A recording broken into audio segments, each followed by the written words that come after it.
आजकल social media पे India lockdown again trend कर रहा है। पीएम मोदी जी के 23 मार्च के पार्लियामेंट स्पीच के बाद लोग पैनिक में हैं। क्या सच में एनर्जी लॉकडाउन लग रहा है? स्कूल बंद होंगे? क्या वर्क वीक 4 डे का होगा? क्या फ्यूल रेशनिंग जैसे श्रीलंका में हो रहा है वैसे इंडिया में होगा? आज मैं आपको सच बताऊंगा कि पीएम मोदी जी ने एक्चुअली क्या कहा, क्या नहीं कहा और इंडिया कितना प्रिपेयर्ड है। ये वीडियो एंड तक देखो, आपको सब कुछ समझ में आ जाएगा। चलिए तो सबसे पहले देखते हैं कि पीएम मोदी जी के एग्जैक्ट वर्ड क्या थे जो 23 मार्च को उन्होंने लोकसभा में बोला। उन्होंने कहा कि हमने कोरोना जैसा चैलेंज फेस किया था, आज फिर एक नई चैलेंज है। लोगों को मेंटली प्रिपेयर रहना होगा, पेशेंट और रिस्ट्रेंट के साथ फेस करना होगा। यहाँ पे कुछ की पॉइंट है जो मोदी जी ने अपनी स्पीच में क्लियरली बोला है। तो चलिए उस की पॉइंट को देख लेते हैं। मोदी जी ने अपने स्पीच में assessment of the West Asia war की बात की। उन्होंने कहा कि वेस्ट एशिया वॉर जो है वो सीरियस है। यूएस, इजराइल और ईरान का कॉन्फ्लिक्ट कई वीक से चल रहा है। स्ट्रेट ऑफ हॉर्मोज ब्लॉक हो गया है। यहाँ से 40 to 50%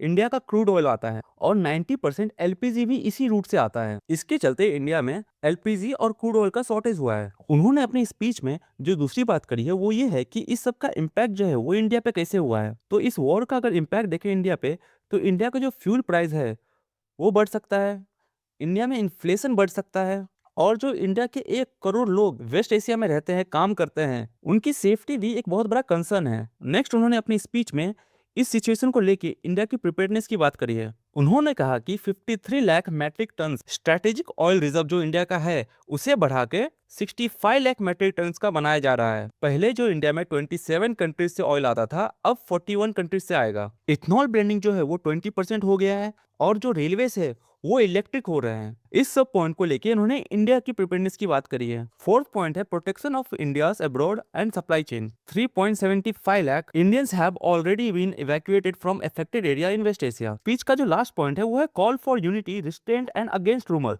तो आपके लिए जानना ये जरूरी है कि पीएम ने लॉकडाउन नहीं बोला है, बस बोला है कि मेंटली रेडी रहो जैसे कोरोना में थे। अगर हम यहाँ पे स्टेट ऑफ हॉर्मोज की इंपॉर्टेंस की बात करें तो आप ये देख सकते हैं कि ये जो पार्ट है, ये पार्ट है स्ट्रेट ऑफ हॉर्मोज का। ये जो है ये एक नैरो पैसेज है। यहाँ से ग्लोबली 20% ऑयल ट्रेड होता है। इंडिया के लिए इसलिए इंपॉर्टेंट है कि 40 to 50% इंडिया का जो क्रूड ऑयल है वो यहीं से इंपोर्ट होता है और majority of LNG and 90% of LPG gas यहीं से इंपोर्ट होता है। तो आप देख सकते हैं कि ये जो स्टेट ऑफ हॉर्मोज है ये हमारे लिए कितना क्रूशियल है, कितना इंपॉर्टेंट है। और अभी के टाइम पे ईरान ने इसको ब्लॉक कर दिया है और जितने भी शिप्स है वो वहां पे अटक गए हैं। तो पूरा सप्लाई जो है यहाँ से वो सारा सप्लाई रुक चुका है। तो अब हम ये देखते हैं कि इस क्राइसिस की वजह से वर्ल्ड में जो है वो क्या सिनेरियो है। सबसे पहले हम बात करते हैं श्रीलंका की।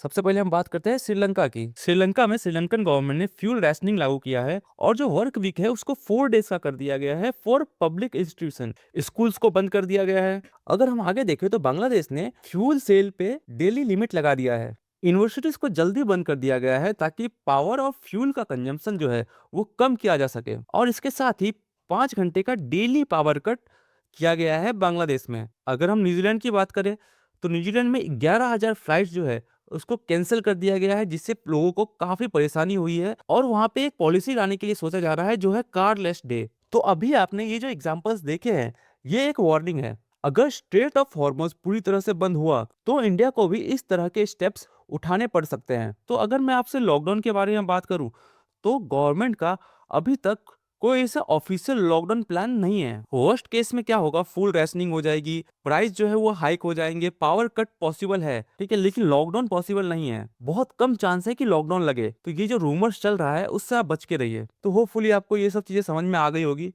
अगर आपको ये वीडियो अच्छा लगे तो चैनल को सब्सक्राइब कीजिए, वीडियो को लाइक कीजिए और मिलते हैं आपसे नेक्स्ट वीडियो में। तब तक के लिए थैंक यू सो मच।